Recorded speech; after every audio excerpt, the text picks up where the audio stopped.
out, then welcome to participate. Anyway, my friends, whoop, there's the alarm for the 1 o'clock show. All right, welcome to the show. I'm going to be up front. It's going to be a little bit of a shorter show today just because I'm right in the thick of processing everything and getting it into the jars so it's ready to go. One sec. I'm just going to grab a little cloth here to polish the lens. I think it's a little cloudy. One sec here. Bear with me. Probably slightly better at least. All right. As I was saying, I'm right in the middle of the processing and chopping of all of the plants there and getting them into the jars there. So we'll be doing it for about a half hour, 45 minutes today, and then I got to get back to kind of working on the plants, getting them into the jars there. So basically how I'm approaching harvest this time is sort of we've hit this perfect dry window. I've staggered the plants. What's up, Return to the Mac? So basically, staggered the plants, got the first sort of 4 plants down the first day, waited an 18-hour period, took down another 4, waited a little bit longer, and then took down the next set.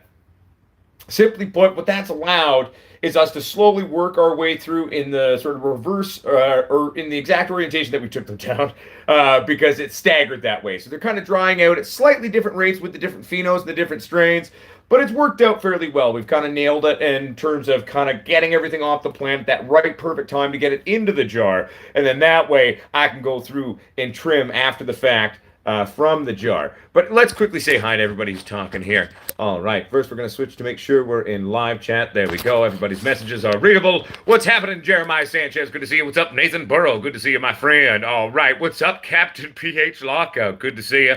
What's up, Chris Barton? What's up, Dankness Genetics? What's up, Return of the Mac? What's up, Michigander. All right. Do I grow outside? Not typically, no. So Michigander, I know I'm saying that wrong. I'm just having fun with it. My medical licenses here in Canada are strictly indoors. For the medical licenses in Canada, you can get an indoor, an outdoor, or a hybrid license. For me, it's just too much of a trouble in terms of neighbors, etc., to grow outside. Plus, I'm an indoor cannabis kind of guy. I'm not a big fan of outdoor. Outdoor typically is something if I do grow it, I'm going to be using it for making hash, making extracts, edibles, oils, and things like that. So for my smokables, I like to grow that inside. You know what I'm saying? What's up, Ivan Bagel? Good to see you, my friend.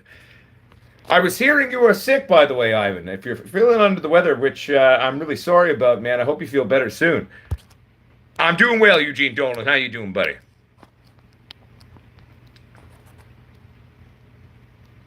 One second here. Hello, Proxy. How you doing, my friend? What's up, Mike St. Gelaith? Good to see you. What's up, JP Page 2? Good to see you. All right. Marky, good to see you. All right. What's up, THC Bomb? What's up, WB Grows? All right. You might have COVID, but you feel all right today. Oh, man. Yeah, be careful on that one, man. I hope you're okay. And if you got the vid, I hope it's not too hard for you. What's up, Voiceless Pilot? Good to see you, my friend.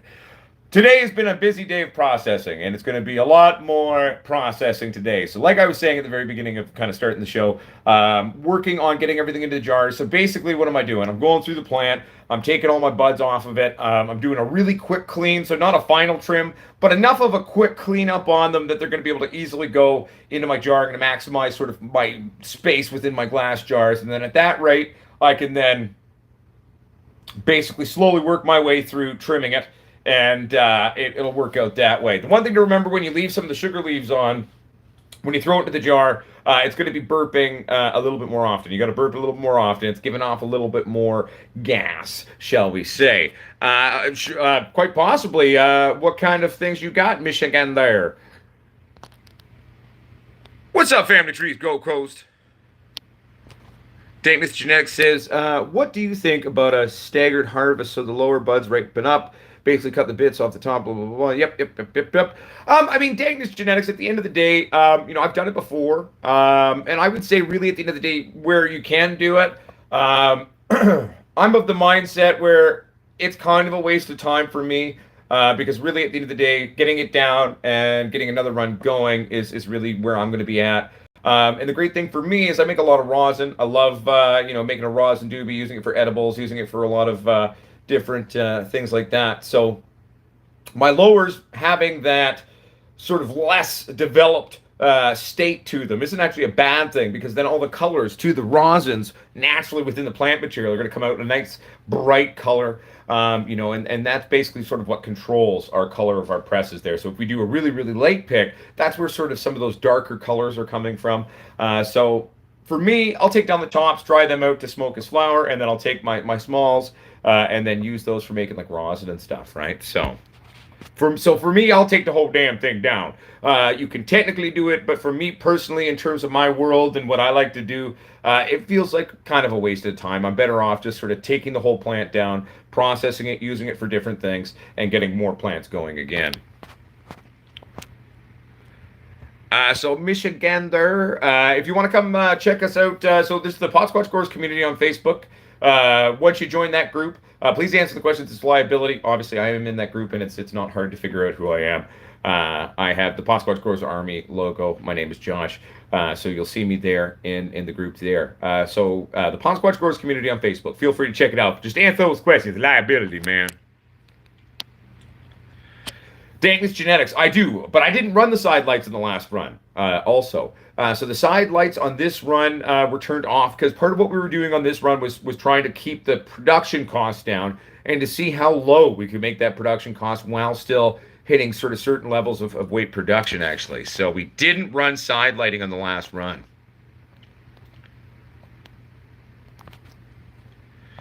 I mean, I feel you, Nathan Burrow, but like, see, for me, I mean, yeah, we're going through an outdoor grow. It's always beautiful and lots of fun. I mean, I've always been an indoor guy. I come from British Columbia. We do not have a great outdoor season here, and many of my kind in BC here, we're not really outdoor people. Not to say that there's not outdoor growers here in British Columbia, Canada. There very much are, but they typically are in different parts of the province, which are slightly better climates for an outdoor run. And typically, you're going to find a lot of the more outdoor growers are either the older generation of growers, some of them still, but also often when you see plants growing outside, you'll see a couple of them, and it's just sort of people playing around for the first time growing outdoors and stuff like that. As weird as it is, I mean, I like sitting in my lab, sitting underneath artificial light and having fun that way. But, yeah, the sun hurts. The grow lights are fun. That's right, Cadillac Jack. With Squatch lighting systems, ain't no larf on those smaller secondaries.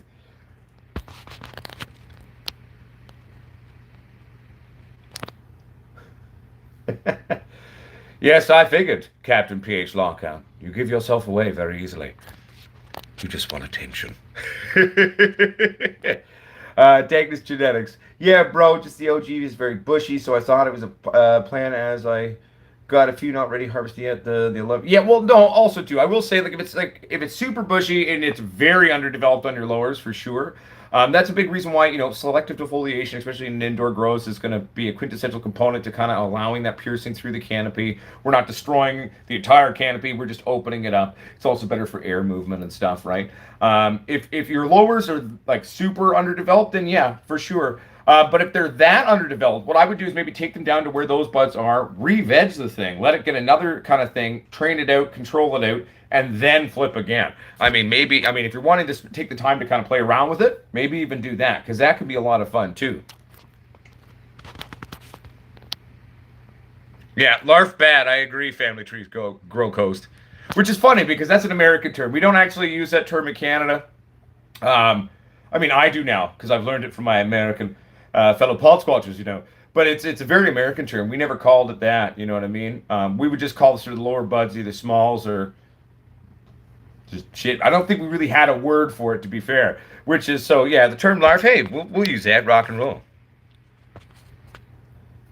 Hell yeah, Ivan Daigle, rock and roll. Sounds like a big old set of weed titties outside. Oh my goodness.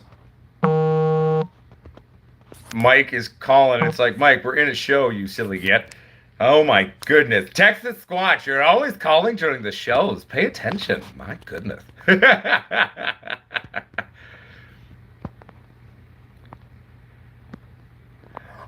Captain PH Lockout, I will say to you, I definitely like myself some monster cropping from time to time. Typically, if I'm going to keep a mother plant too, I will use a re-veg mother plant. Because, well, one, when you use a fully re-vegged mother plant and then use that for your clones, all of your clones going forward will have slightly monster cropping attributes to them. as well as I find with monster cropping typically, most genetics are actually going to perform slightly better once the re-veg has happened. So we're going to have slightly deeper profiles in terms of the terpene profile, slightly different sort of depth to the cannabinoids. I mean, the high itself almost becomes slightly more well-rounded and stuff. So it's almost like monster cropping accentuates sort of these nuanced secondary traits a little bit harder when it comes through that re-veg process and goes into flower. So,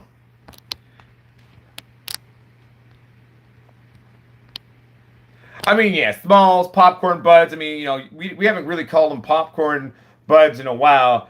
That kind of goes back to my earlier years and stuff. So, like certain people of my generation, like we would say that, but these days we've kind of switched to calling them smalls typically. What's up, Yeti Mountain Trading? Good to see you, my friend. Oh, I wholeheartedly agree with you, Happy Grower. On both points there. It's all good, Texas Squatch. I mean, Texas Squatch, to be fair, given that your consistency to not realize we're in a show and my consistent behavior of forgetting to turn on Do Not Disturb, I think it's kind of funny when it happens in the show. At least you're consistent, Texas Squatch, and at least I'm consistent too. It's become one of the comical things about our show.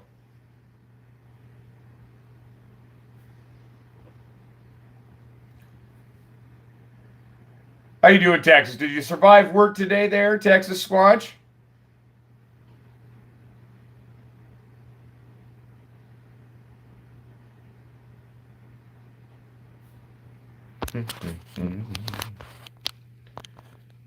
All right, just double checking to make sure we haven't missed any messages. Bear with me.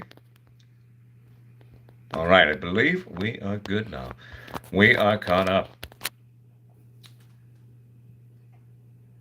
I mean, dankness genetics, part. Uh, Hey, Proxy, I'll tell you, it's not secret knowledge. I mean, I'm just a guy who's been doing this a long time, and I was a self-taught grower growing up. We do what we do because we care, and the fact is there's a lot of misinformation out there, and I don't claim to know everything. I'm learning every day, always. Every true grower is a forever student, man. But at the end of the day, it's about loving your plants and learning and furthering your knowledge. And always happy to help, man. So I'm glad we were able to help you have a good day, man. Much love and big respect to you too. And dankness genetics, it was kind of a thing for a few of the UK people, and I mean that's one of the things that we've toyed with doing different shows at different time windows, sort of over the years we've been on YouTube, and I'm always very cognizant to the fact that for the European audience, especially the UK, Europe, the time show slot of doing it at 3 or 4 or 5 is a little bit harder. When we moved it up to doing it 5 on the sort of Wednesday, Sunday, I felt bad because it was like those extra couple of hours made it harder for people in the EU and the UK to try to watch. So we tried to do this Monday show as just sort of a little something to acknowledge that and to accommodate sort of schedules a little bit easier. You know what I mean? Captain PH lockout, we're in harvest mode right now. Well, no. Harvest is done, drying is done, we're processing it, and then dry trimming it now. We will have new plants going very soon.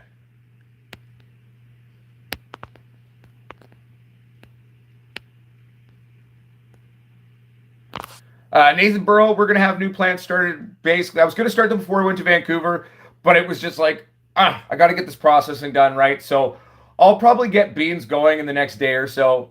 Today's sort of goal is to do a big push through all of the dried cannabis now. We're pretty damn close. I've only got 4 plants left hanging down here. We're sort of halfway through that first orange Hindu Kush right now. So I've got that upstairs. I'm processing it. Get through those next. So all 3 orange Hindu Kushes will be done. And then that'll just remain those 2 K-Town Kush by Cheeses. And we'll process through those. Once that's all done, basically, we can kind of trim it at our own rate because we've got everything into jars now and kind of mildly cleaned up. It gets a little bit more forgiving in that way. So basically, I'll be able to kind of work in a few other things into the schedule, right? So then, once I get the processing done today, I'll be in a place where I'm like, okay, cool. We can start new beans now because then I can also shift gears, clean it up down here, get all the old dirt out and clean it up in there. Also, too, we're doing a big sort of preparation time, shall we say, for 420. I'm going to be making a bunch of brownies and making a bunch of things to bring with us to have there at 420. We're going to be table number 16 at the 420 event. So if you're in town, come on April 20th and check us out at the Vancouver Art Gallery. We'll be table number 16, everyone. It's going to be a good time. All right, 1 second here. I got to play catch up now. So I hope that long-winded answer answers your question, Nathan Burrow.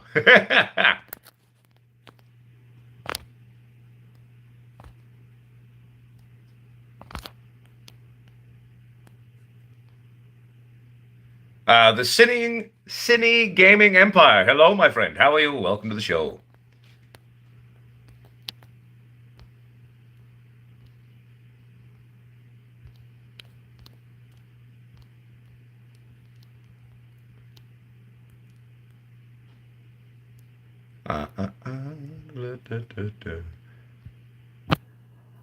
See, well, Marky, in terms of the UK EU time slot, right? We were kind of playing around. I was like, do I do a morning show? Do I do it at like 9 or 10 a.m.? I mean, I sort of trained Monday through Friday with Greg, right? So too early wouldn't have worked. And then, everyone seemed to think that 1 p.m. was okay, kind of a late night show for the EU and the UK. So we did that up, you know what I'm saying? Hey, what's up, Stony Baker MD? Good to see you, buddy. No. So Stony Baker MD, every form of Hindu Kush I've typically ever met, usually is more of a 9-ish week runtime. Some of them even a little bit later. Typically, to my taste on things, very few things are ever done at 8 weeks. Once in a blue moon, I might meet a certain pheno of something that maybe is done by 8. But to where I like to take things down, I like to have, at least 10 or 15% ambering going on. It's usually about more of a 9-week runtime on most indicas and kushes that I've kind of come across over the years, if not slightly longer. Operation Annihilation. Uncle Squatch, have you any thoughts on monosilicic acid versus potassium silicate? Not necessarily, no. At the end of the day, no. I keep it a little simplistic in terms of our world these days. And, basically the only forms of acid I'm really typically adding to anything is maybe a little bit of humic acid to anything, just to kind of alleviate the uptake of nutrients and sort of reduce the stress of the plant there. But yeah, if you're asking, do I have a preference because they are slightly different and sort of arriving at the end destination? No, not really. I say at the end of the day, find what works for you, and work with that, right? But yeah, so no, not really.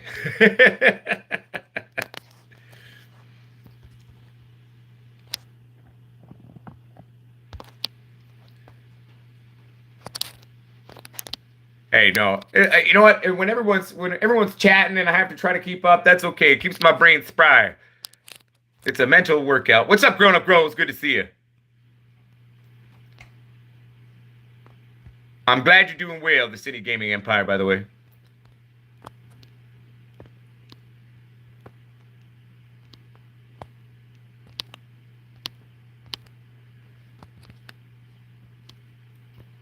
Return of the Mac. Please put Captain PH Lockout on a timeout. Clogging the thing. No. So, well, throughout, yes, Victor, but my humic acid I typically will apply once or twice a week. Basically, after a couple of heavy feeding days, I might do a sort of a singular humic acid on a watering day. Sometimes I'll incorporate it in on a feeding day as well, especially sort of in the early to mid transition bloom time, and then sort of that medium midway bulking where it's then kind of getting everything up into the plant. Because remember too, like a lot of that fade in the later part of flower is going to come from residual stores as well within the plant. So kind of getting her carbo loaded, as it were, during that early and midway flower is kind of a nice, beautiful place to be, because then when we come down to that fade, we have enough there to ride out, do our flush if we're using bottle nutrients, and kind of going that route, right? So yeah, I won't use it in later flower though, to be fair, because I mean that's not really where the plant's at anymore. Typically, Stony Baker MD, I'm buying a liquid humic acid. I don't mind the one that I get from actually Green Planet. So What's up, Guru 2020? What's up, Kenneth Walls? Okay, so we've got a question from Kenneth Walls. My plant is approximately 35 days old. Okay, so I'm assuming either from seed. If it's from seed, you're like 5-ish weeks or so, give or take. I have a Mars Hydro 600. Okay. How far from the canopy do you recognize currently? I mean, 36 inches is far too far. So typically with most LED lights, you're going to be wanting to be sitting at 18 to 24 inches out. Typically, that's where most companies, that's where we're doing our PAR ratings. The 600 is a bit of a smaller light. So as you go into flower, okay, you might want to drop it down a little bit closer, and you might be sitting more in the 12-inch range. But, 18 to 24 is usually an extremely safe bet for most LED rigs, okay?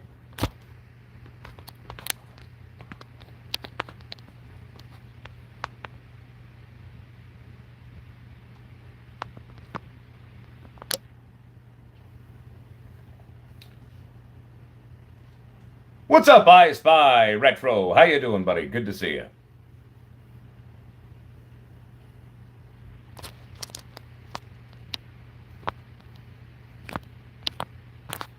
So, simply put, our day is going to be a sticky one. It was a sticky morning. We cleaned up for the show. Processing cannabis, getting her done. I'm really fun. It's really fun to sort of see the differences in the scent, I would say, to the orange Hindu Kushes. You know what I mean? We're right now processing the one that we did all the snapping to and all the weird fuchsias to, the kind of the weird claw one that we snapped out and up like that. That was sort of the first one on the table. Then there was the Pheno 2, and then the third Pheno being the sort of the Clementine orange one that screams. The nose on this thing is very interesting on the first one. It's not as strong as the Clementine, but it's got a little bit more funk to it. But it's funny because Miss Potsquatch was like, did you get an orange vape all of a sudden? Like, are you vaping an orange smell in the house? And I was like, no, that's the orange Hindu as we're breaking it down and processing it out. So she was like, huh, very interesting. So it's kind of cool to see, like, I mean, there's definitely this prevalent orange note, sort of almost main component to it with this secondary funk to it. It is quite pleasant and quite interesting, to be honest with you. I've seen a lot of citruses, but never quite a full-out orange smell as much as we're seeing with this one. So that's sort of a new thing we've witnessed with this orange Hindu Kush from the Gas, and that's been pretty cool.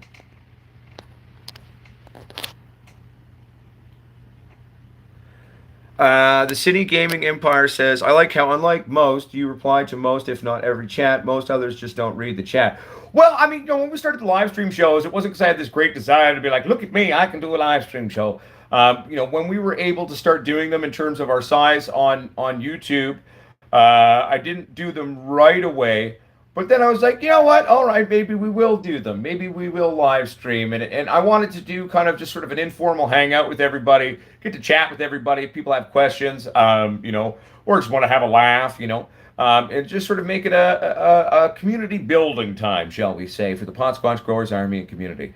And that's what the live stream shows have always kind of been about. I've toyed around often about having more structure to them, like should we pre-plan every live stream show? Should we have certain things to talk about every live stream show?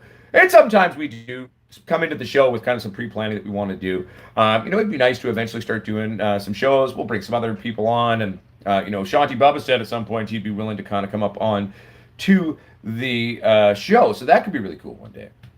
But nothing too fancy, kind of grassroots. Just keeping it real, keeping it sexy, talking to our people. You know what I'm saying?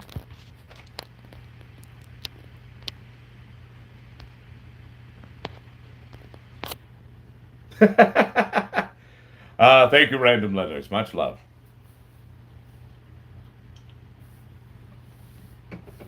But, oh, there we go. Yeah, no, so it's just a good time to hang out. How you doing, Pigeon Claw?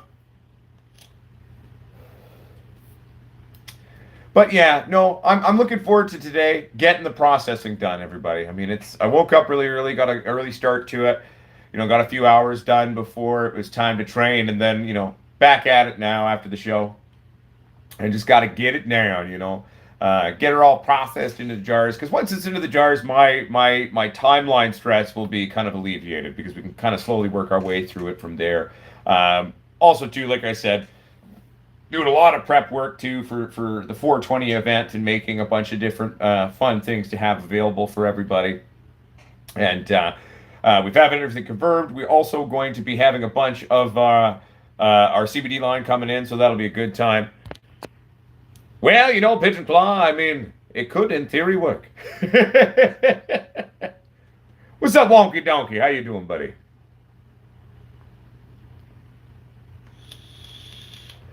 Well, WB Grows, the one thing I will say too in terms of trim gel, if I don't process it first and do the initial clean, it's a little bit more stressful to do.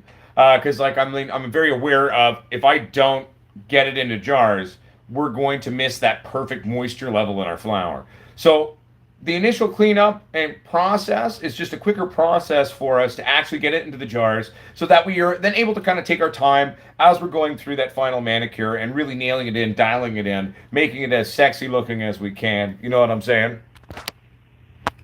Hey, no worries, Stony Baker MD. And so remember, so Stony 18 to 24 is where you're going to be getting your premium par numbers there. Typically most companies will test it like a 24 and an 18. Sometimes they'll do an 18 and a 12 or 24, 18, and 12 in terms of their par numbers, right? Just sort of showing you that range of basically 2 feet, right? Of where we're at and where things are going.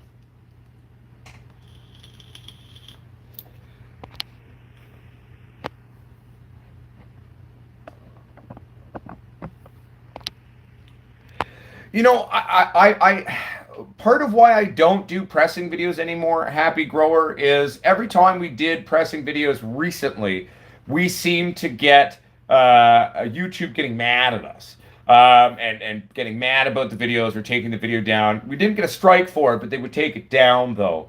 So I've been nervous, and we also had that with making bubble hash. We did a few videos where we were making bubble hash. And it's weird though, because there's lots of videos making bubble hash. There's lots of rosin pressing videos out there, and yet somehow it happens. So maybe we'll try to do one and just to see what it is. You know what I mean? But I just try to consciously avoid giving YouTube any reason to get mad at us. I mean, I'm already not their favorite person, nor is any cannabis channel or content creator on YouTube, right? But I do have a fun video that's going to be coming out though, and it'll hit for everybody tomorrow. It's something that we've been kind of slowly and quietly creating throughout the grow, and it's the first kind of video that we've ever done this way. It's a fun little idea that we had, and I announced in sort of live streams a number of months ago, and so that'll be coming out tomorrow. So tune in and pay attention to that one, because that's going to be coming out tomorrow, man. It's going to be a good time.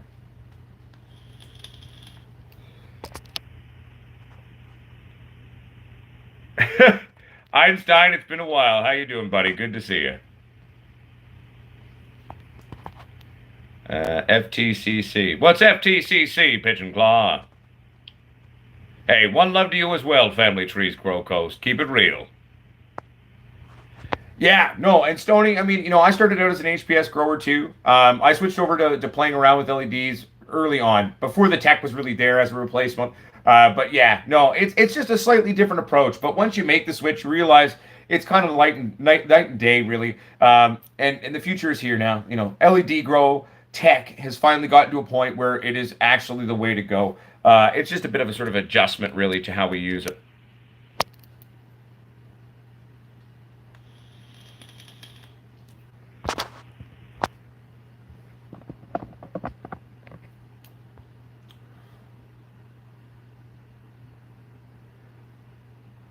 Yeah, so, I see a bunch of people talking about sort of dimming their lights. I mean, my Meanwell drivers are dimmable. I don't really dim ever. I just keep rocking and rolling. I crank it out and I run it hard. But that's just me. At the end of the day, I like to stress out my plant a little bit.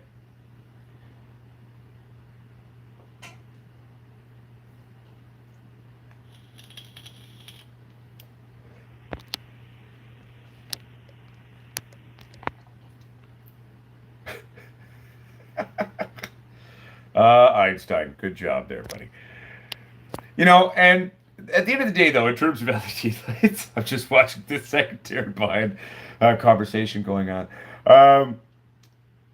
The tech has come to a point now, though, where we have such efficacy. We've got par numbers on good rigs anywhere from 14, 15, 16. And it's crazy what we can do now. And building like new style racks, for example, we can keep it quite well balanced out there. And it's astonishing that we are able to get the same weight production that we were able to get in the HPS day with roughly about the 68% power consumption on our LED tech. Now, one of the other great things is, though, is we reduce so much of our requirements on AC units because we're not throwing off the same level of actual heat energy that we have to deal with our ACs. Our dehumidifiers are kicking on less too because we're not having as crazy amount of hit the well, there you go, Captain PH Lockout. Again, if any of the moderators are there, just deal with that. Thank you, Return of the Mac. Much appreciated. While we're at it, why don't we do the pigeon claw too? Just to say, and then we'll move on. Good job. What was I saying? Power consumption. So our secondaries, right? Like our AC is sucking way less power. Since our AC is not having to work so hard, since there's less ambient temperature kind of coming out, that's releasing less relative humidity into the environment. So, the fact of the matter is, our dehumidifier doesn't have to click on as well. At the end of the day, that is something I find great. This run, we barely had to have a relative humidity as an issue. Like our dehumidifier barely kicked on. And she sucks a decent amount of amperage to kick herself on, like 6 point something to 8 point something when she kicks on. So that adds up, right? So that was one of the great ways we were able to reduce power consumption with LED tech in general. But on this run, we just did the 3 rigs. We eliminated side lighting. We went smaller pots as well. We ran slightly higher temperatures in terms of the actual AC having to kick on. Okay. And the fact of the matter is, that was great because it saved a lot of power. Like normally our power bill's almost $1,000 typically. And these days, on this last run, we were about 360, 370, which was a huge change in terms of our actual general power consumption on this, right?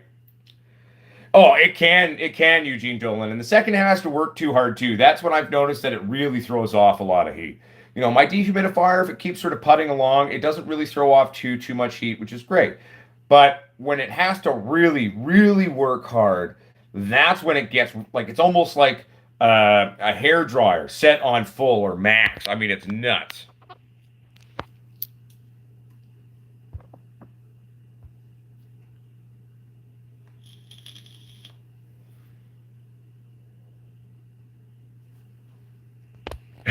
I've been there, Stony Baker, MD. Well, Sindor Next. I mean, I used to use a lot of blurples back in the day. Before we had sort of the white LED based technologies, that's what we were playing with. The first blurple lights we bought that we used on the channel were the old King LED King Pluses. I think we bought a couple of their, little 1,000 or 1,200 watt ones, and then we bought 2 of their 2,000 ones. The first one we bought, and they were pricey back in the day, man, for what they were. And then they kept raising the price, and that's sort of when we stopped buying them. And then we're like, all right, if we're going to spend a bunch of money on something, let's try some of the newer white LED technology. Blurple lights were interesting. Definitely more sort of bleaching caused by them. Typically, I found, and the infrared things that were built into them, those always burnt out. The ultraviolets always burnt out.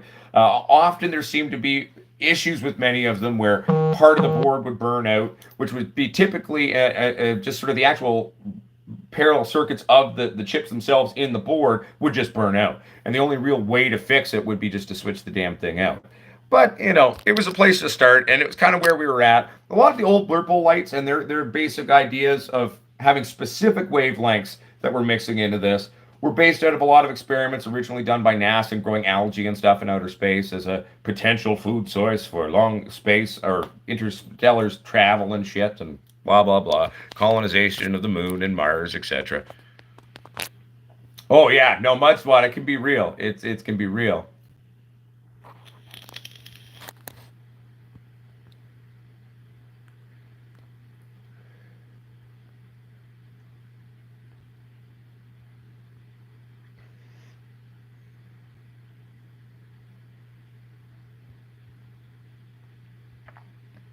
One second here. There we go.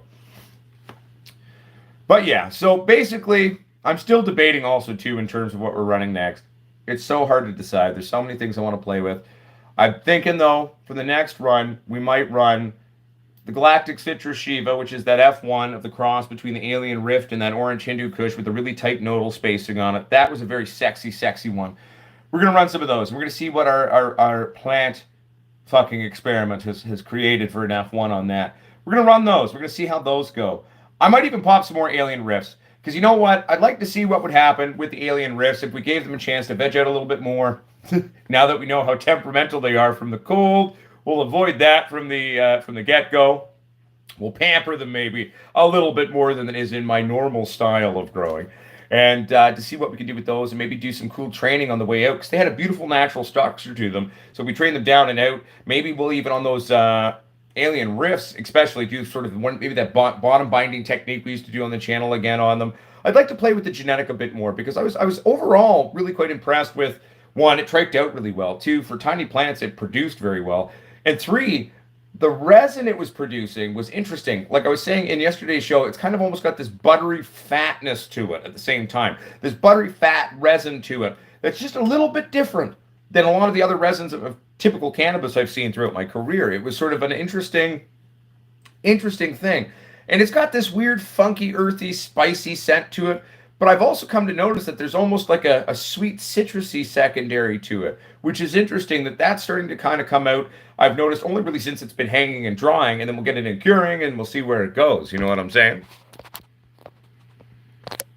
Stony Baker MD, favorite rock band. I mean, I don't necessarily have a favorite band per se. I listen to a lot of older stuff. In terms of more of an actual rock band, AC/DC, I'm into that. Black Sabbath. I love Jethro Tull, Joe Cocker, Stevie Ray Vaughan, Johnny Winters. But I'm a fan of a lot of things. But typically, it's more older stuff. I also really like rap. I'm not gonna lie to you. I grew up in my age bracket. Eminem was a big thing when I was growing up, and 2001, The Chronic was a very formative album for me as a young man. And so I enjoy some old school hip hop and rap. You know what I'm saying? Right? I mean, and that's part of the fun. WB. Got to keep playing, keep experimenting, and fucking around with shit. You know what I'm saying? Yeah, and that's the one that Yeti was talking about in the last show, right, Mudswan?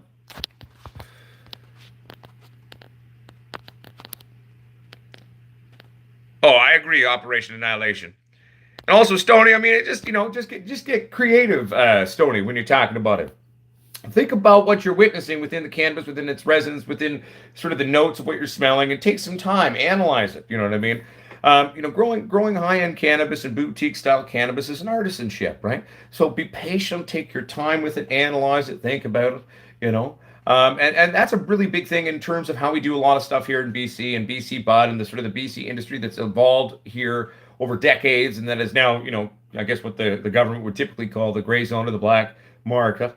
That's part of what the 420 event is, this 420 in Vancouver. Originally, it was sort of a protest against the prohibition on cannabis. So now it's a protest to the fact that it's not an inclusive market. It's legal for the government. It's legal for the rich. And it's very hard for any of the little people within the actual industry to be able to afford to participate and get into the cannabis industry in modern day times. So, the protest reasoning, shall we say, maybe has changed slightly, but it's still standing up for the right of an inclusive industry. Also challenging often, I find many people have issues, especially myself, and certain regulations and certain things that have been built into legal cannabis that really never really made sense. And to change on some of the laws and regulations would be great too. But, we can always be evolving, right? Like after the end of prohibition on alcohol, it took a long time to evolve what liquor law looked like. I think it'll be something similar in terms of the cannabis industry. That's right, Jansen Dennis.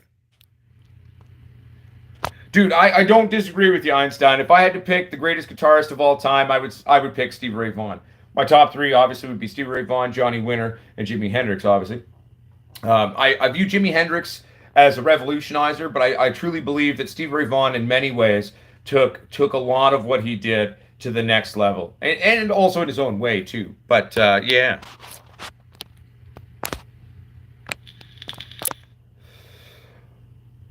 Eddie Muscle TNT. So yes, in terms of the dry cycle, one of the things we've been running into is our dry windows are a little bit shorter in this new space, especially with the furnace has been going all winter and it's quite dry.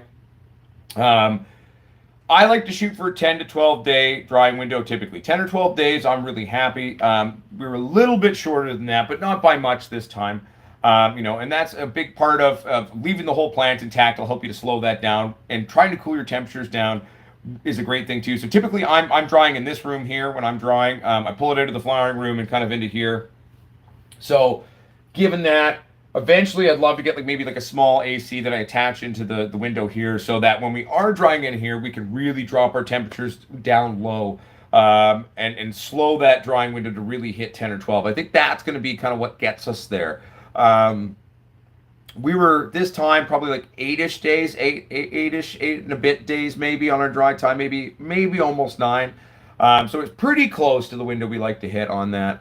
But yeah, so that's what I shoot for. Typically, curing's a relative term in that some strains need to be cured for a long time. Like some strains need a solid few months cure before they really hit this magical premise of maximizing what they do. Some strains can kind of have a shorter cure window.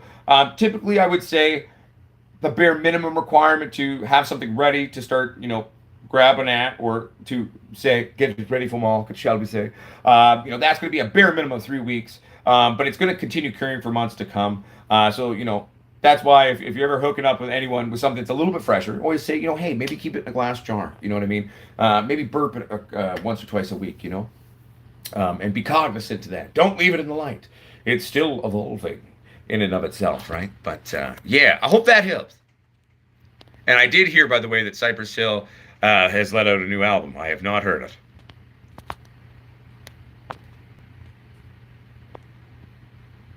Oh, there you go, Stony. Well, at least you got someone helping you.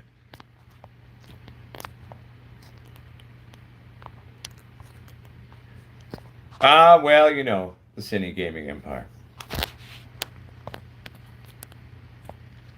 I have a feeling that a couple of those people that were popping in earlier were actually one or two people who used to be part of our community that aren't part of our community anymore. We're not going to name any names, but there were enough indicators there that I'm pretty sure we had a visit from our old friends. It's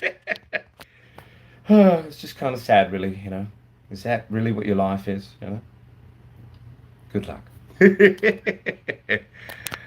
um, well, smell in general and taste better. Yeah, I'm sure it is. I mean, I that was the one thing from smoking tobacco that I never really seemed to lose, was my sense of smell or taste. But yeah, no, it's definitely better than it was. I wouldn't say maybe as drastic as some people experience that change when they quit smoking, but no, it's definitely made a difference, especially my actual energy levels as well. That's been great. What's up, Astro Clone Wolf? How you doing, my friend? Welcome to the show. Hey, thank you very much, Eugene Dolan. Much appreciated, man. I believe you meant from the plant, Einstein, but hard to say. Why are you silent? Are you keeping it to yourself, Stony? No worries, Eddie Muscle TNT. What's up, Del Trotter? It's been a while. How you been doing? Yeah, I know what happens, Tony Baker, MD. I mean, and that's one thing, maybe that's something I'll touch base on briefly for all the people at home, or, getting into the industry, or developing a YouTube or a media brand, or a community, a brand. And if part of your brand or part of what you're doing within the industry starts to develop a community within itself, and around you, you know what I mean? I strongly suggest, be clear to where your principles are and what's important to you for your community and for your brand. And don't be afraid when people cross boundaries to be very clear about boundaries. And sometimes, once in a blue moon, people will be part of our group, or your group, right? Where you do have to just say, look, respectively, it's time to move on. It's kind of like breaking up with a bad relationship. There comes that point where you just got to do it.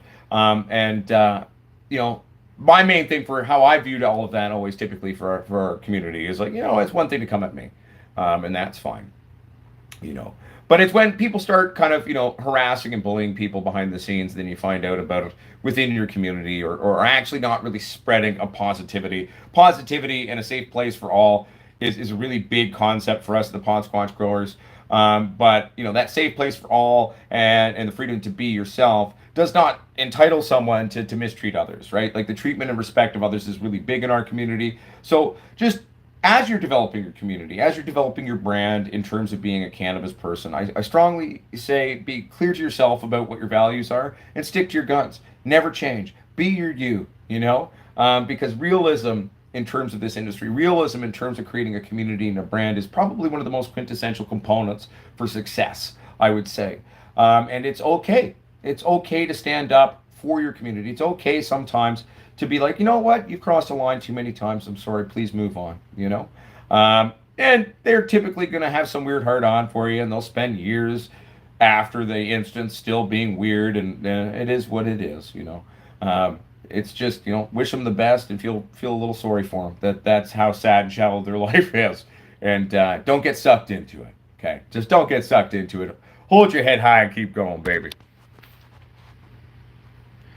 Stony Baker MD, in terms of pest strips, I like them in that if you have a bad infestation on something that is flying around and jumping around, they could definitely do a legitimate variable on controlling adult populations, but they're not going to really treat the overall issue. So they're going to be a good secondary to control adult populations of pests, but that's about it. So make sure that they're a great secondary thing or tool to use in that instance. But there's also a lot of other stuff we got to do.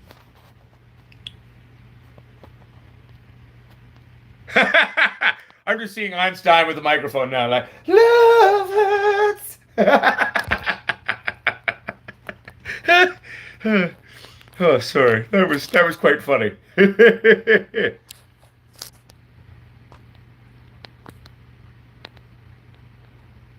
Oh, nice, Tony. I dig it.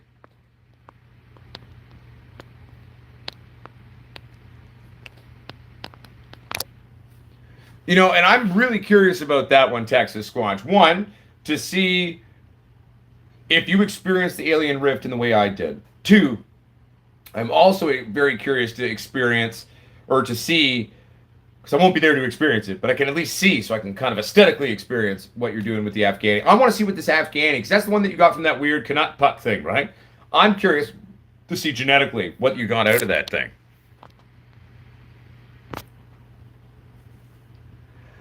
So Del Trotter, in terms of generalized bloom boosters, I definitely think they have a place. They are a little expensive. Do I think they're required to be successful? No. Do I think they do something? Well, yes. The one thing I would say with a lot of them is they're so high in their numbers that you got to be real careful with them.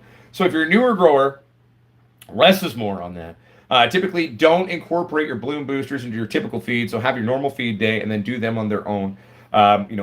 I use a bloom booster, as it were, but it's not as heavy as some of these crazy numbered boosters out there. So I like using the massive bloom formulation from Green Planet.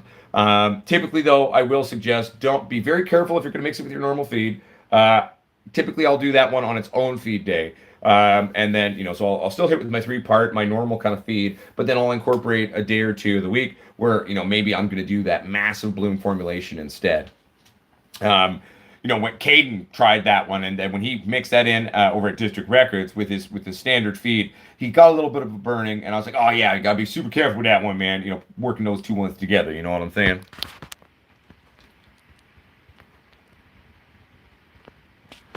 I mean, they look cool, random letters, and I'm not gonna lie to you. I enjoyed the gimmick or the premise of sending it out in this hockey puck as a Canadian thing. I mean, that to me, I think that was very clever branding. I respected the hell out of their branding on that. So that one was fun.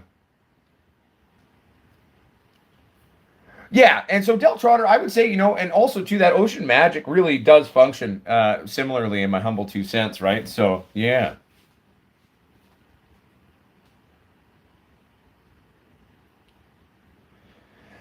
So Stony, here's my question. So these old Highland Tide beans that you're using, have you been growing them indoors under that, and that's what's causing them to herm out potentially? Because some of these older genetics sometimes freak out a little bit with sort of indoor grows and super high intense light and the way we're doing it that way. Also, too, they could have just maybe accidentally came from a compounding hermaphroditism, which happens sometimes, both back in the day and in New Age stuff too.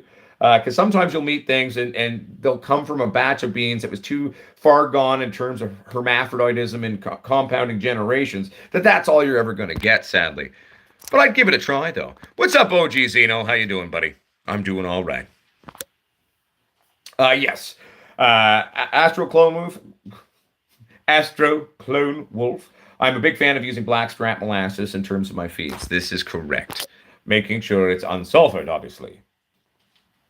So Stony Baker MD, it may not freak out as much outdoors, is what I'm saying. And if it's an older sort of Thai-based genetic, it could be the heat. It could be modern day kind of lighting, indoor lighting that's triggering it. I'd be curious just as an experiment with something. That'd be like the next thing I would try would be take that genetic outdoors and see what that does. You know what I'm saying? Hey, no worries, the Cine Gaming Empire. Keep it real and keep it sexy. Recharge. Do you mix up your sugar sources? Well, do you mean as in like, replacing like molasses with something else, or am I like rotating through different sort of sugar sources in terms of what I'm doing? Like, am I going to actually use maybe a Jamura sugar instead of doing a straight molasses or etc.? I do sometimes. I mean, I'll even make teas sometimes, and then there's a lot of sugars within my teas.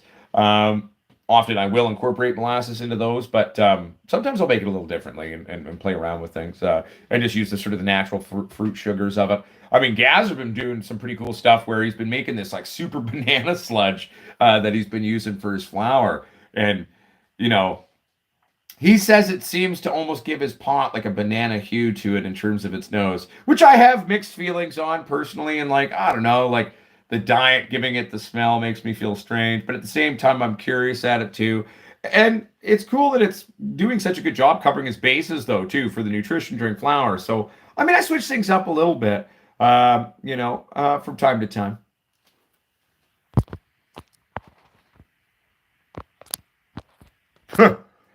Right, Stoney? Jansen? The funny thing is, though, the weird thing is when that episode of Space Weed came out, like, it was an eerily similar design to my growing weed in space that I had developed years ago. And it's like, it's always been a joke to me. I'm like, oh my God, was I like drunk at a bar with Mike Smith one time? And he overheard me running my mouth about growing weed in space. So typically I won't use honey just because it kills a bunch of things as an anti sort of a fungal bacterial property. I typically don't use white sugar anymore. I used to when I was younger, but I'm not a big fan of the concept of it being super bleached out and processed the way it is.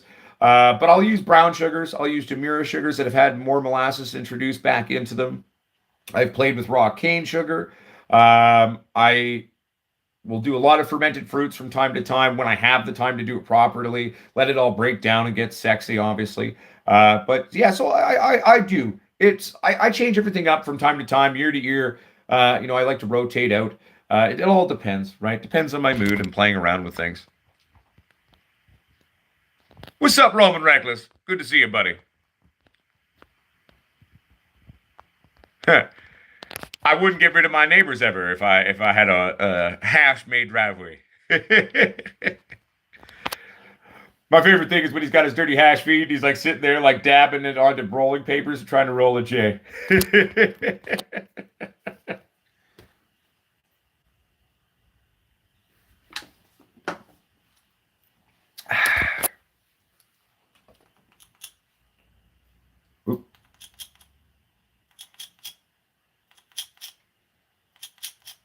Sorry, I was trying to get it on the right setting there. But yeah, so basically, 22 windows today, all complete. Today was a good day. Holy shit. That's a lot of windows to install, Roman.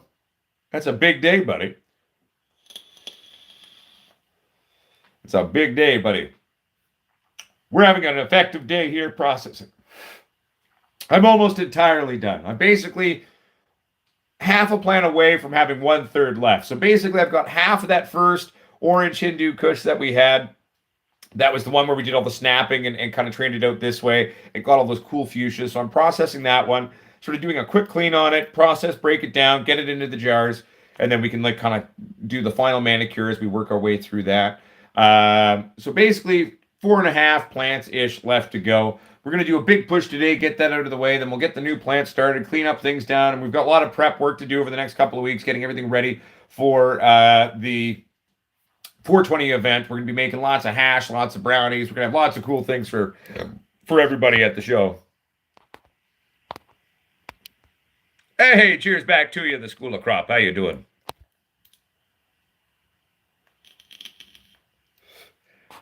I remember, Jensen. Hey, no worries, comes down to your mama. Much love, girl.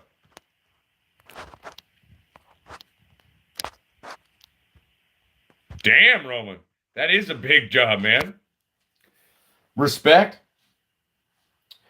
Yeah, they said because we're doing 14 windows on ours with the, the install on the, what do the hell call it? The Anderson renewal or whatever the hell it's called. But they said it'll take a day or two.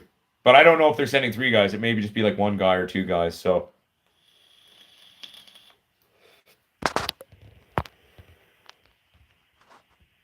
Well, that's good, Roman. Well, that's what I thought, Roman. But I mean, I wasn't a window guy either, right? So we'll see how long it takes. I'd be okay with them doing it in 1 day. They said it'd be 1 or 2 days, is what I was told by the guys. But we'll see.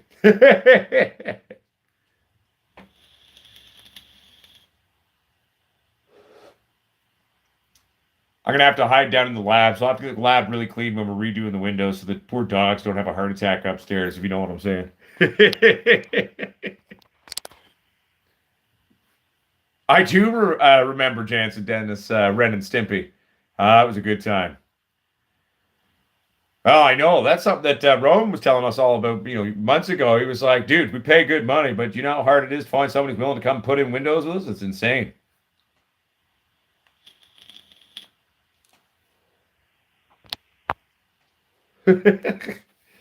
But we are looking forward to the new windows because it'll be interesting to see for the grow next year with the new windows upstairs and eliminating sort of that draftiness to the house. The furnace, in theory, now will have to work way less to kind of heat the upstairs, which means vastly less ambient heat is going to be thrown off down here into the office, which I'm hoping will then vastly reduce the heat issues that we've been kind of struggling with. The plants were okay, but it was hard for me. Like, it was just so warm down here throughout sort of the heavy duty winter because the furnace had to keep bumping the whole bloody time because of our old shitty windows in the top of the house. So I'm really hoping that the ambient heat will be a lot less with this window replacement. And next winter, it should be easier to have our under the ground basically grow.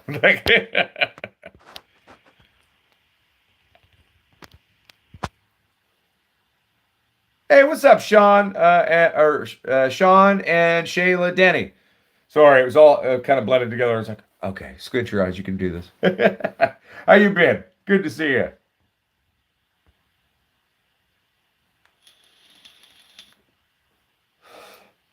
I'll be right back, everybody. I'm just going to go grab one more beer and we'll finish up the show. Not finishing up this second, but doing the last leg of the show. Fuck it. I'll give you a full length show today, everybody. Give me a minute. Talk amongst yourselves. I'll be right back. And then we'll finish the show. 1 minute.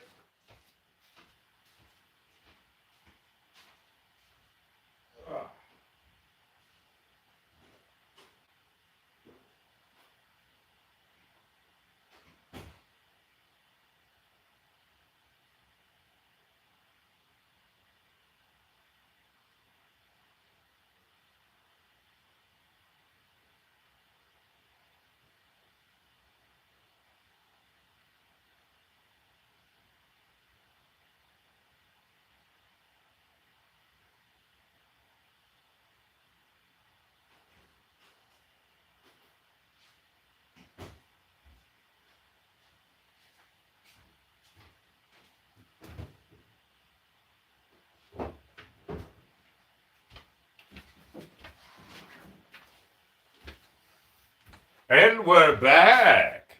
All right. There we go. Who missed me? What's up, Derek Cloud? No, we didn't take the phone with me this time.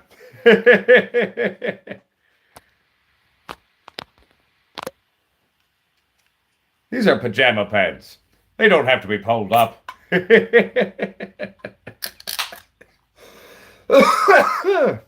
Excuse me. Actually, that happened to us this morning, Stony Baker MD. So the wind was earlier just crazy through the valley. I'm surprised that our power held out. We're definitely having like brownout, light on, brownout, light on, brownout, light on, brownout, light on. It was fairly intense, but somehow the power held, which was great because we were like, crap, we don't have Wi-Fi if the power goes out.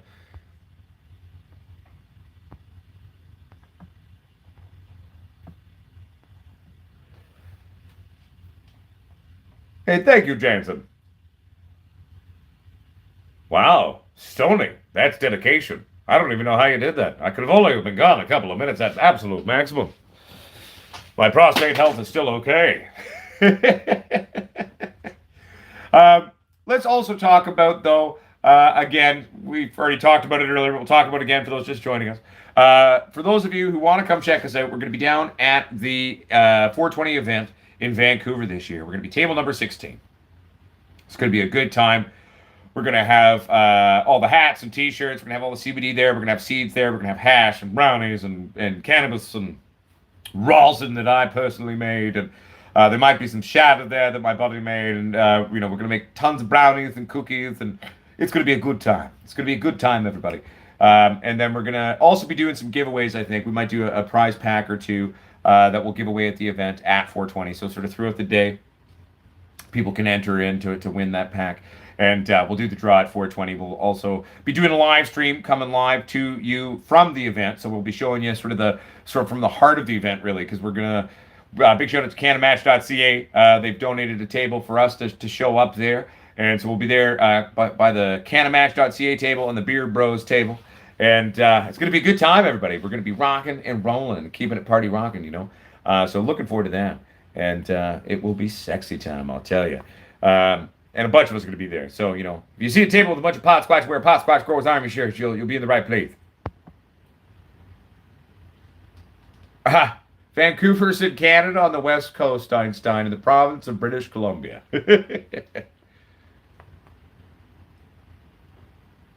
Hey, nothing wrong with that, Derek Cloud. If it works, it works.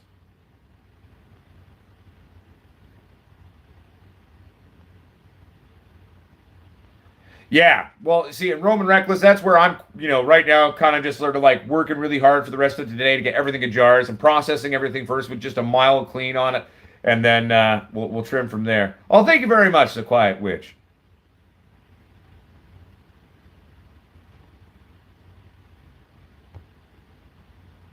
No, and that often I find that too, sometimes Roman, like I feel like it's like, oh crap, did I over dry this? But then once you get into the jar, there's actually a little bit more moisture in those flowers than you thought. And they'll usually often, if you hit it in that perfect time window, will balance back out. How you doing, the Quiet Witch? Are you gonna fly into Vancouver for 420? I'm just joking. Sarah, everybody, the Quiet Witch. Check out her YouTube if you're into tarot readings and witchy type things. She also has a TikTok where she does live readings and live streams on there. Check it out, The Quiet Witch. And Sarah, if you've got the links to that, feel free to share if you'd like to. But yeah, I was just joking. She lives on like the opposite part of Canada, right? So I'm on the West Coast. We got the West Coast here. And Sarah and Ivan are on the East Coast there taking care of the East Coast rocking. Oh, there you go. I heard Ivan might have gotten the COVID there. Got to be careful with that COVID. Mrs. Potsquatch's dad's got the COVID right now, too. And from what I've heard, he's actually really sick. I'm not laughing at it being really sick. It was just he was kind of one who was skeptical of everything the whole time. And now he's just really sick. So, yeah. All right. Well, make sure you eat your garlic, the Quiet Witch. Eat your garlic and antivirals, and it'll keep you safe from Ivan.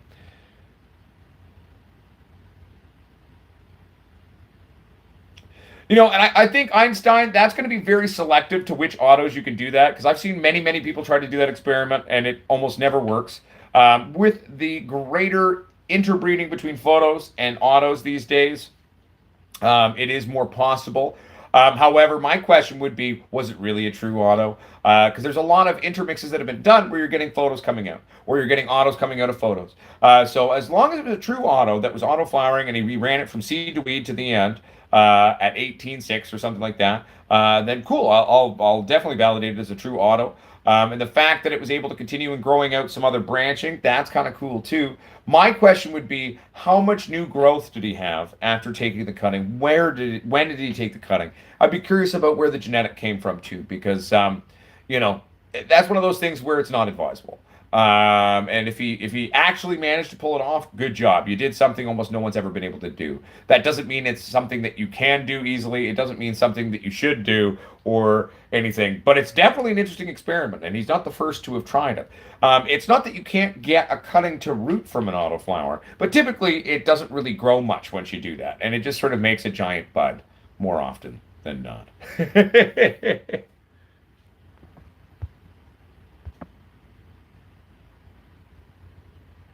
That's right, Return to the Mac. And that's going to be available this 420. That's right.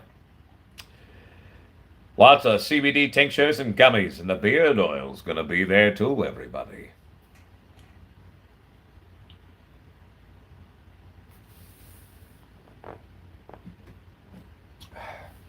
The one sad thing is Mrs. Potsquatch won't be able to be there.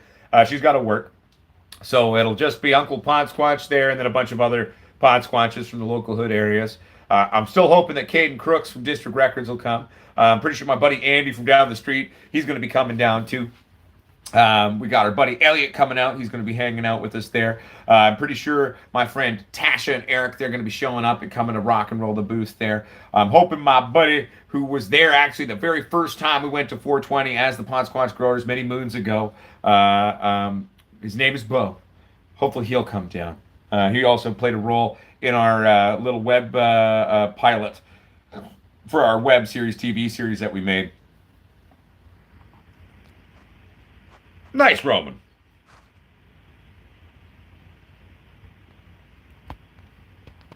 And I'm pretty sure there's a good chance we'll have at least a 24-hour sale for 420. I got to double confirm with my partners on that one. But, you know, we've been known to often do a sale on 420. So I'll look into that. And so, you know, there'll be a 24-hour period at least where you'll be able to get a discount there on some Squatch lighting systems. So that'll be available too.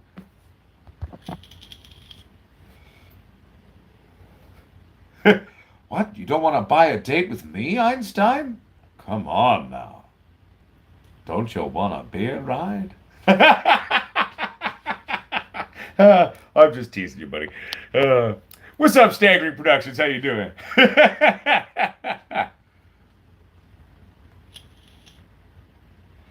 So Operation Annihilation, I hang the whole plant for a couple of reasons. One, you know, I hang the whole plant because it's going to slow down the rate at which we can dry the plant.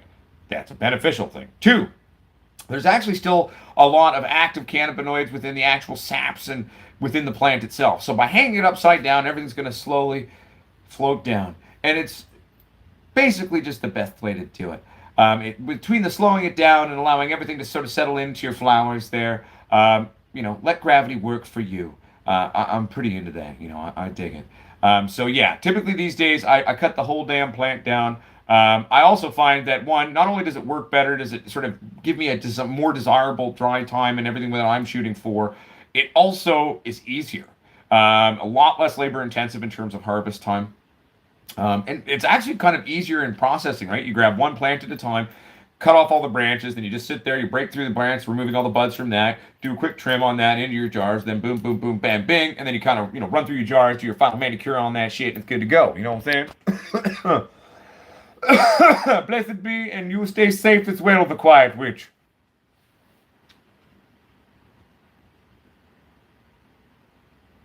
Hey, no worries, Sean and Shayla Denny. I'm happy I could have helped you way back, and it's good to see you back. Come on into the show when you'd like to. You know, going forward, we're going to be releasing a lot of new how-to videos and other fun experiments soon and doing all of that. my time's been kind of occupied right now trying to get the new website up and getting all the new products out and getting all of that ready and then navigating. We're helping to develop this new dating show for Cannabis.ca and Pot TV. There's a good chance it's looking like I might end up being the host for that show as well.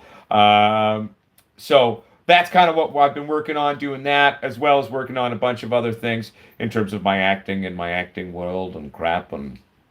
But it's exciting. We're almost there. I'm looking forward to kind of getting some of these projects done and finally achieved, so then we can kind of go back to having some fun and focusing on these how-to videos as well and doing more experiments. Not to mention, I'm going to be reorganizing the lab and kind of getting some other new work areas, some more breeding tents in, and doing some fun stuff there. So we're going to get there. We're just working away on all those things. Einstein is return. Is he my dad? No, Return to the Mac is most certainly not my dad. Einstein, my dad does come in the show. When he shows up in the show, his name is John Marsh. That's who you're going to see, John Marsh, when you come on the show.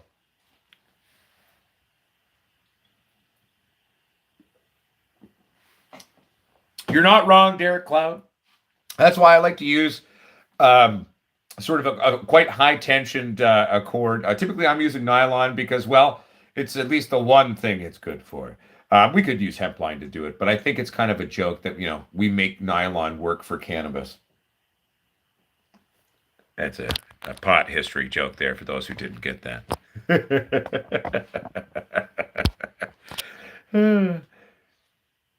Well, I'm doing what I can, Roman. I'm doing what I can. Oh, and that's another thing people might be interested in.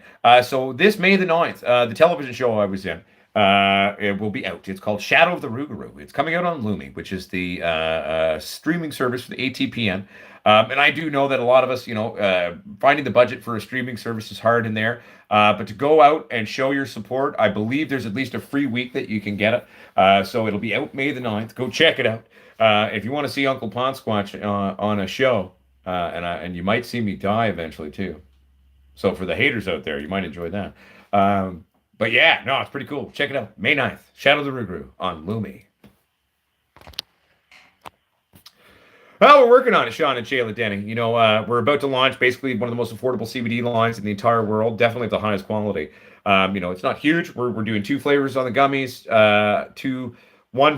technically 2 flavors on the tinctures, aka one's lemon and one's no flavor at all. I actually kind of like the au natural one there. We've got our beard oil coming out. That's coming out in 2 cents. Obviously the standard cedarwood and whiskey, because that's always a classic, but my version of it. And then we've got what we've developed as it's a custom scent, first of its kind, and we call it Squat Stag. So that'll be coming out too. So that'll be really fun to see. And it's actually, good news that I didn't share with everybody. Mountain View Brewing is very interested in potentially sponsoring the show. So that's cool. We've got an upcoming meeting with them. So not only are they potentially interested in sponsoring the show, which would be great, 2 little companies standing together, we're even talking the hypothetical thing of doing a co-branded beer. Our people might have our own beer eventually. How cool would that be, Potsquatches? Could you imagine if we had our own beer? I know not all of us drink, but for those of us that do, that's what I call making it. Oh, fuck, I find that funny. I dig it. Well, this old stoner, this is going to be like one of the old-timey dating shows, and it's going to be released in partnership between Cannabis.ca, Pot TV, and the Potsquatch Growers. Also, so I'm helping to develop all the questions and develop how the show itself works. We're going to be building a fun set. There's a very good chance that I'll end up hosting it as well. So I'm looking forward to that. And it'll be really cool. So basically, it's like an old-timey dating show, but like with weed themes and weed stoners and weed people. It's going to be a good time. What's up, Mr. Fun? I agree, Eugene Dolan. I agree. I have not personally any muscle TNT.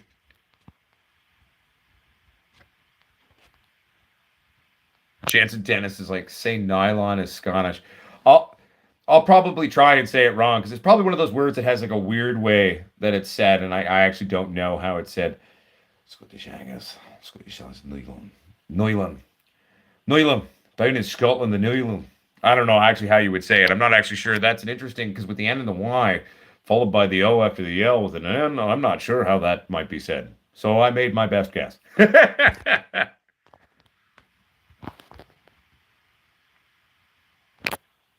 Space ghettos. I don't know.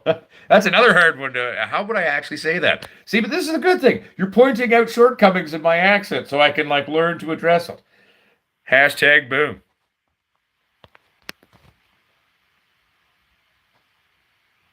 Yeah. Einstein, one, I don't beat up old men. That's just mean. Two, yeah, I don't think so. He doesn't have a big enough audience. We don't even really either. He most certainly doesn't. But maybe we'll get around to that. I'm still training Einstein, so we're getting ready for whenever we get an exhibition match. Still waiting on Jake Paul to call me. You know what I'm saying? He's afraid though.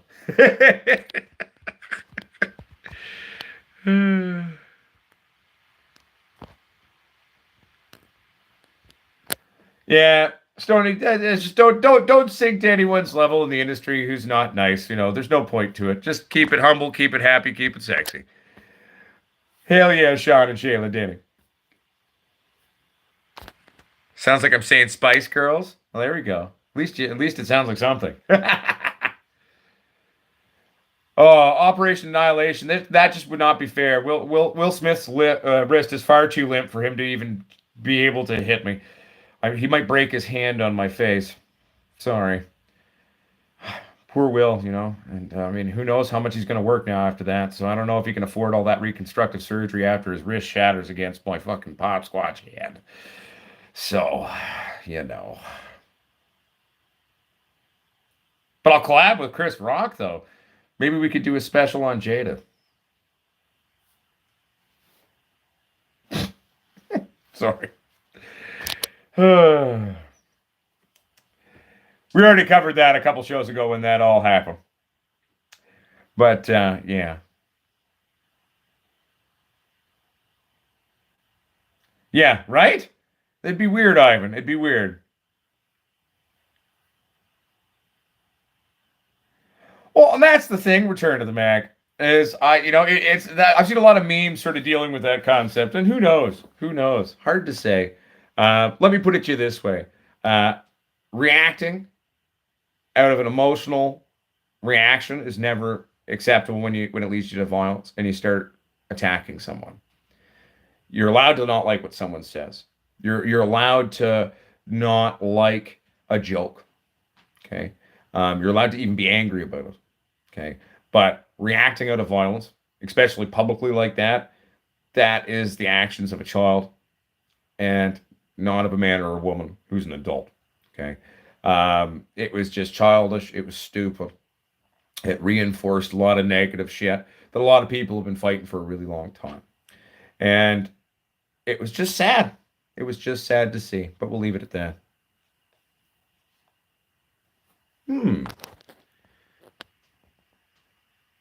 Huh. So it's multi-use, Roman. It's multi-use. I see. Oh, did you mean drench instead of drink? Because unless you were saying, I thought you were saying I could drink it. I'm like, ooh, multi-use.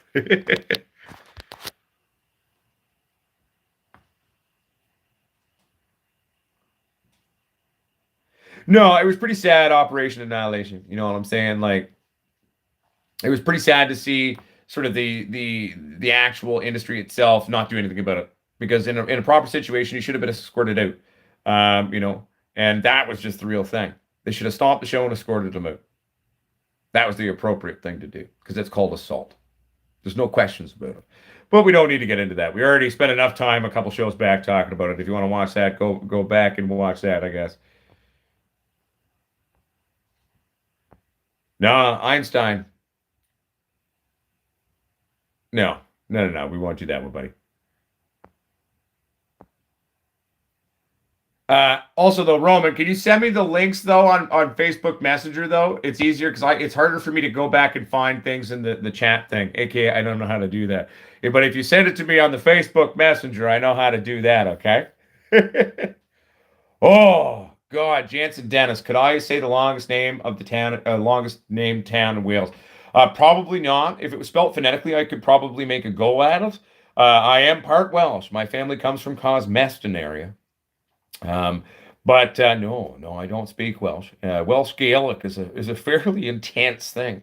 But if it was spelt phonetically, gosh darn it, I'd make a go at it. Happy 420 in Texas, Texas Squatch. Happy 420 in Texas. Spark it up, buddy. I don't have a doobie down here. It's upstairs because I left it upstairs. Oops. I'll smoke after the show for you guys. Belated 420 for Texas. What's up, Malcolm Smith? How you doing, buddy? Thank you, Rowan. I appreciate it.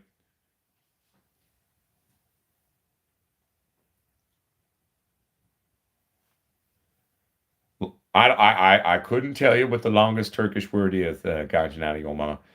It's I would assume maybe fairly long, given that you're asking, or maybe it's a short word. It's hard to say. I do not know the Turkish language overly well, or at all, so I'm not sure. I've enjoyed the hash over the years, though. Oh, I know you would, Einstein. You know what I'm saying. And the fact is, Einstein, we as a brand, I as the Potsquatch, I am 100% on board for taking an exhibition fight against a lot of people. But I would rather fight someone who is either a real fighter or someone that has at least had a few attempts at pretending to be a fighter, like Jake Paul. And then I won't have to feel so bad when I obliterate them. I'm totally down for doing that to raise money for the farm and to do that. It's just about finding the right people and getting someone willing to do it, really.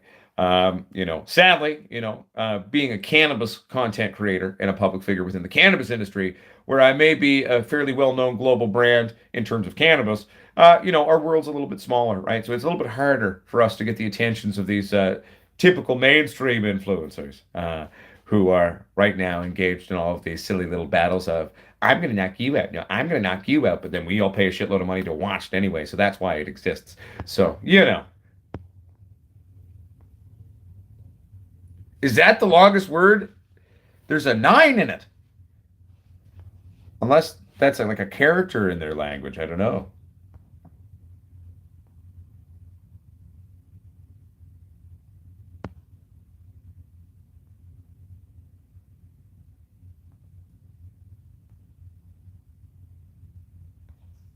That's intense. Operation Annihilation. I mean, honestly, not that often.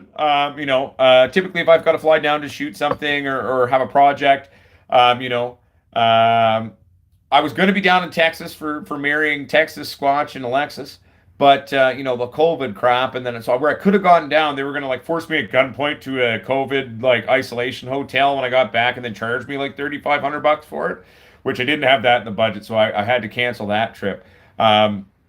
So simply put, I'd like to come down to the States, and I'd be willing to come down to the States and make public appearances at a bunch of events and do that. So I'm hoping now that COVID's kind of slowly going away, that will happen more. And I'm also, here's hoping that we film a few or book a few film projects to go down and shoot as well.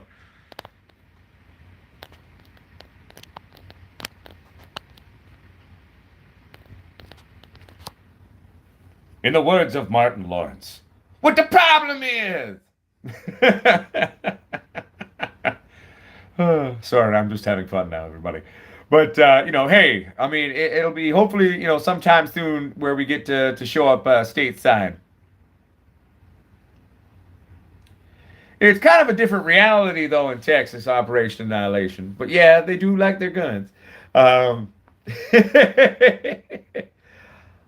But yeah, actually, Texas, funnily enough, is actually where we've written to shoot the pilot episode of our television series that we've got come together. You know what I mean? That guy. I miss the impersonations. There was never impersonations. They're just different characters, man. And I didn't do a lot of the impersonations of the show. I still do it in the videos, though. You know what I mean? I still have fun with it. The only thing about maybe the show that's a little different now is I used to drink a lot more in the show and I'd be a little crazier. But now as a global brand, we got to be careful. You know what I'm saying? That's the thing. We never did impressions, guys. I do different voices. There's different characters that I do. There's not even, the funny thing is even that voice, which is Uncle Rick, the hormone monster from Big Mouth, that isn't even an impersonation. That's a character I did for years. And all of a sudden the show came out. And then I went, oh my God, that's what I do. That's my voice. Who stole my voice? But I am a voiceover actor, though. I do character work. I do a lot of that. So we're hoping to kind of break out more doing that. But who here has seen Big Mouth, for example? And again, this is not an impersonation. I came up with this character voice many years before that show was the glint in the eye of the writer. But who knows Big Mouth, the show? Any of you? Any of you?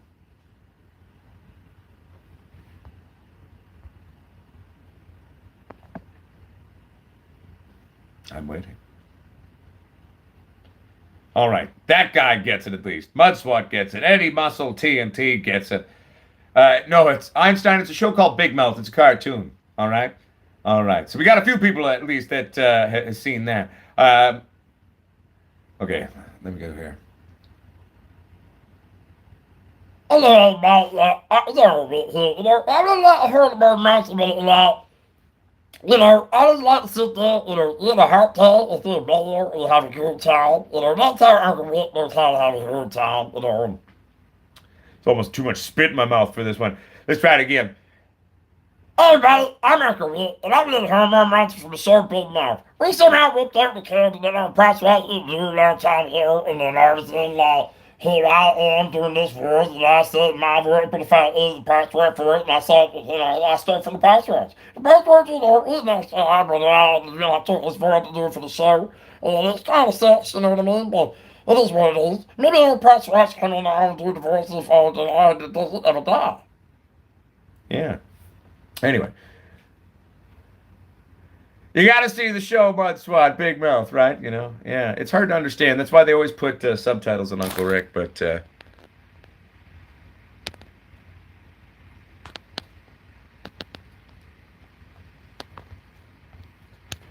it's like the best, like Uncle Rick, like, hey, baby, you want to have me on for a good time, like, tatas and tatas. I like that, the pee-pee, the poo-poo. Stony Baker MD, who are you? I'm doing it's a character I've done for a long time.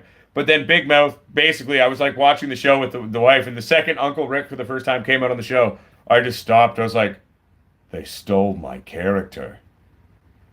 And she's like, that's fucked. Yeah. Oopsie poopsie.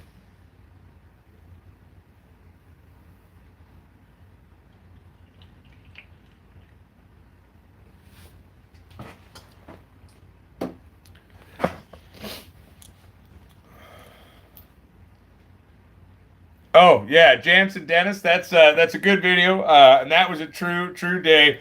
My dad owns part of our company. He's not against cannabis at all. He believes in what we do as a company. That's why he's invested in it. But my dad don't like the smell of weed. So it's like, if something makes him have a violent reaction where he just thinks it's the most vile thing he smells, it's a great test for your cannabis. Oh, I have a few of the Mudswat. I mean, can I ever prove it? Dear God, no.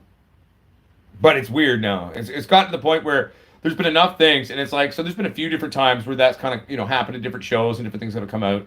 And, I've spent a lot of time drinking at bars over the years and coming up with ideas and theorizing on things with many people in the industry. And it's just weird to me, and it's just like, oh, there goes another one, right?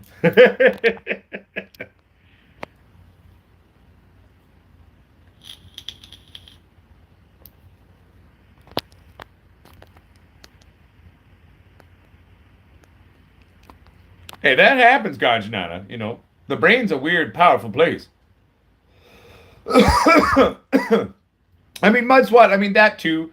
But sometimes it's like, it's not just sort of generalized synchronicity that's the basic general idea of something. It's like they've got these nuanced points to it that are like exactly what I've said over the years or years ago to someone. And I'm like, huh. The way I've always looked at it is if it ever was that, they had to use one of my drunk throwaway ideas that I don't even, remember to super clearly until I see it recreated on the TV. I'm like, Wait a minute. That's what I was saying to Larry. So, hey, let him have it. I'll come up with a new one. I mean, yeah, we could have him on sometime, maybe, you know. He is going to come out for a visit on a Wednesday, right? So, technically speaking, we probably have to start the show a little bit early, though, because he's also wanting to come out to go to quiz night at the brewery. So, he'll come out. Maybe we'll do the show a little bit earlier that day. You know, he's a little older, too. I don't want to, tire him out. We might even have to do a shorter show because I don't know if you could ever keep up for that. But maybe we could have a little interview show, with the dad of Potsquatch. Maybe you can ask him questions about what was it like raising an idiot.